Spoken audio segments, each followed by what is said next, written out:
You ever rip a solo over a backing track and feel like, I'm playing the right scale, but something just sounds off? It's like the notes are floating next to the chords, but not within them. The problem is that you're soloing over the chord progression like it doesn't matter. Melodic solos don't necessarily come from scales, they come from harmony. And the secret is simple, to follow chord tones. So we'll get into all that stuff, but let's go into our example song that we're gonna be looking at. It is one of the most iconic rock ballads in history.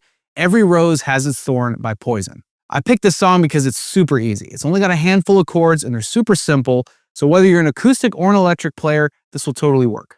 And the progression we're going to be looking at is the chorus, and the chords are G, C add 9, and D. That's it. So if you don't already know, it only takes 3 notes to actually make up a chord. It takes a root, a third, and a fifth, also known as chord tones. So what we're going to do is we're going to take each of these 3 chords and find those 3 chord tones within each chord. So starting with G, the root, the third, and the fifth, the chord tones, right, are G, B, and D. So if we're going to take a look at this full G chord here, we start with a G, then a B, then a D. So we already have our 3 notes that make up the chord. We have another G, and we have a D, and another G. All right, but we do have one B, which is right there on that second fret of the A string. And a lot of times people play the G chord like this. So rather than having these 2 fingers right here, you're removing one of them and you're just fretting the 3rd fret on the high E string, and then you leave the B string open, and there's a B, right? So depending on how you play this G chord, you'll have either a D or a B, but they're all correct. They're chord tones, right? But we have at least one of each, just off the, the very first part of the chord. We have our chord tones. So moving on to the next chord, C add 9. We're not going to worry about the add 9 part. We're going to treat this as if it's a regular C chord, because even a C add 9 chord does contain the 3 notes for a C chord. So those 3 chord tones, the root is C, the third is E, and the fifth is G. So looking at the C add 9 chord, the starting note is C, there's our root, we found it already. E, there's our third, and there's our fifth, G, right? So we pretty much already found those notes, but then we have that added 9 that makes it really pretty sounding, Not to mention, it's a very easy chord to play because it's just like the G chord, only we bring these 2 fingers down and just play the bottom 5 strings, and we got a C add 9 chord. So it's kind of a bonus. It's easier to play and it sounds pretty. And finally, we have the D chord. And the 3 chord tones for D are D, F sharp, and A. That is our root, third, fifth for the D chord. So let's find them in this D chord shape. So we start with D, the root note, so we have that already. We have an A, so we have our fifth. That's another D, so we have a root there, and then, there's our F sharp, there's our third. So this is just to show you that those chord tones, right? The whole point why they're called chord tones, right? They are tones or notes found within the chord. And each of these notes within each of these chords can provide a really beautiful opportunity to play very melodically and very vocally. So now I'm going to show you how we can use these chord tones for soloing, starting with how the roots sound, how the thirds sound, and how the fifths sound, just so we get an idea on the personality of those notes and how they work over the progression. And then we'll get into just mixing them up so you can actually make coherent, beautiful melodies. But right before we get into that, I just want to demonstrate that there's a vocal melody, obviously, in the chorus of the song. But we're going to take a look at that vocal melody and see how it applies to chord tones. So in the chorus, we have every rose has its thorn. So that's the melody, right? So let's see. Oh, found it, right? So right there it's G, which is the root of G, which is the starting chord in the chorus. So already off to a great start. So we have, there's the next note, that's D, right? Which happens to be, right, the fifth of G. So we're already right in chord tone territory, right? So every rose. We have has, which is D, and then it's, which is E, which is another chord tone. That's the chord tone for the C chord, which leads beautifully into that C add 9 chord, right? So we have every rose after all that, we have just like every night has its dawn. So what's going on there? We have,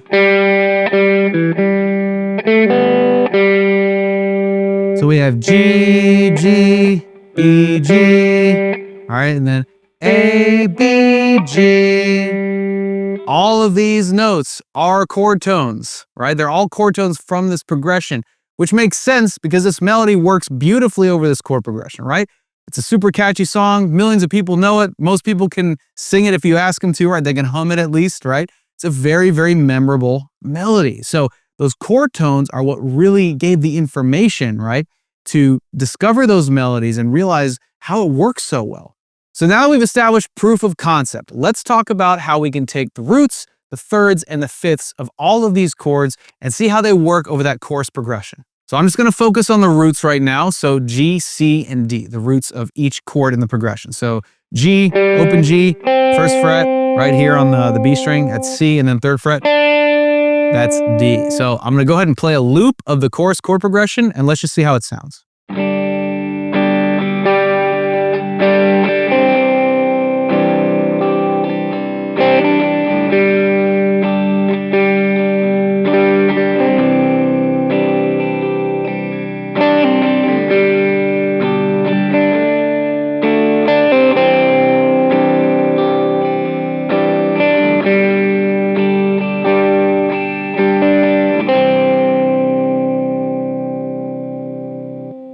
All right, interesting. So all I did was stay within those three notes and just kind of moved around. And I was kind of like staying on like the root note for the appropriate chord, but was sort of little embellishments by moving through a couple other notes, just to give it some melodic movement. And it totally worked. So looking at all the thirds, starting with G, we have B, which we can just play the open B string. And then with the C chord, we have E, which we can play open E. And then for D, it's F sharp, so we can play second fret on the E string. And those are all the thirds. So let's take a look at how they sound over the chord progression.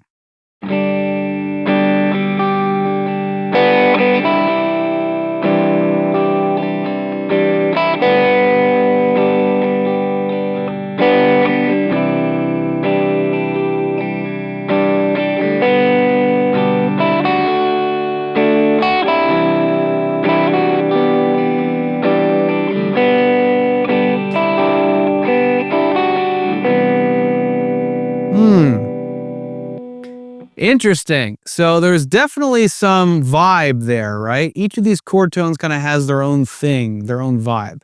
So it's good to get this intel and just like listen to the personality of each of these notes, because it's going to come in handy when we're just using them all together in a solo. Oh, and real quick, if you're getting value out of this lesson, do me a favor, hit that like button and consider subscribing to our YouTube channel if you haven't already. It means a lot, but it'll also get you in the front row for all of our new lessons coming out.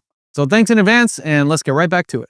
All right, now let's take a look at the fifths and how they sound over this progression. The fifths in this chord progression are D, G, and A. So let's take a look at that. We have open D, we can use that, open G, and then second fret on G, which is A. Super simple. This is all meant to just look at the notes themselves. Then we'll make it a little sexier with some, playing it in a higher octave and actually making it sound more solo-y. But this is just to show you just the bare bones how these notes sound. So let's check out the fifths over this chord progression.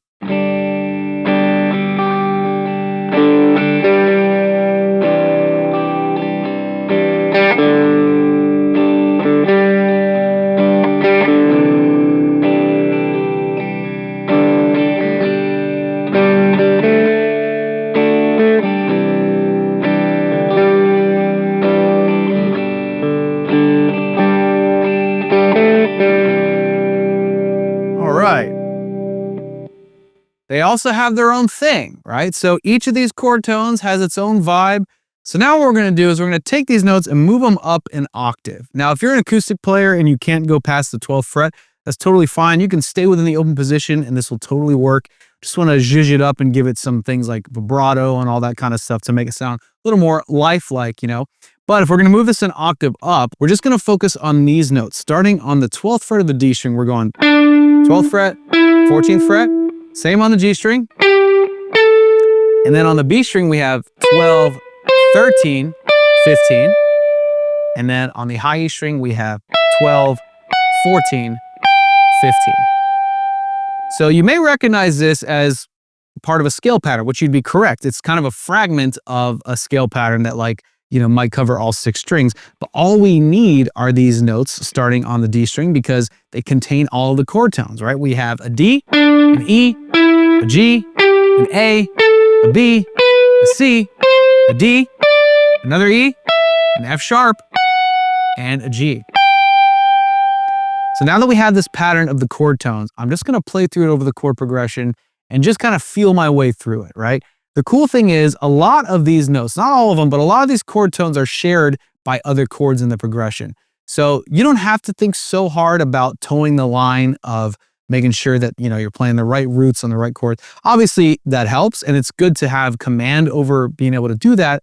But in the beginning, just kind of feel your way through it and then see what works. There may be some notes that sound a little wonky. And if that's the case, then okay, don't play that note at that time, right? We're focusing on right notes at the right time. So this will be a good way to experiment and find that out. So here we go.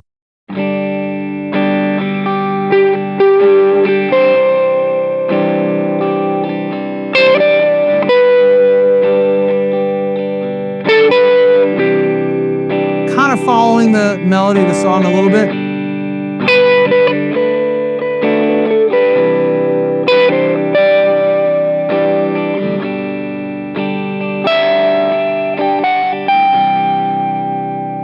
All right, let's keep it going,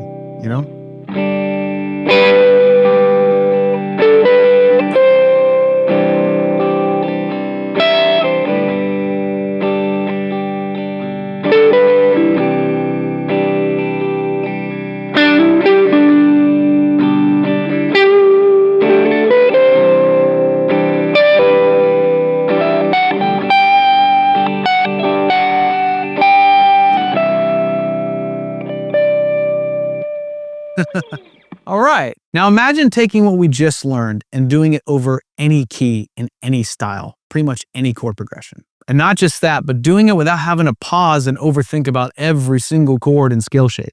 That's exactly what we teach you in this lesson right here, how to instantly solo in any key. This is a free lesson and it is 100% yours. All you got to do is click here to claim your copy, or if you're watching this on TV, scan that QR code or check the link in the description box that I left for you. So if you want to sound really melodic, expressive, and connected, not just technical, definitely want to grab that lesson right now. It's free, it's fast, and it'll totally rewire how you think about soloing.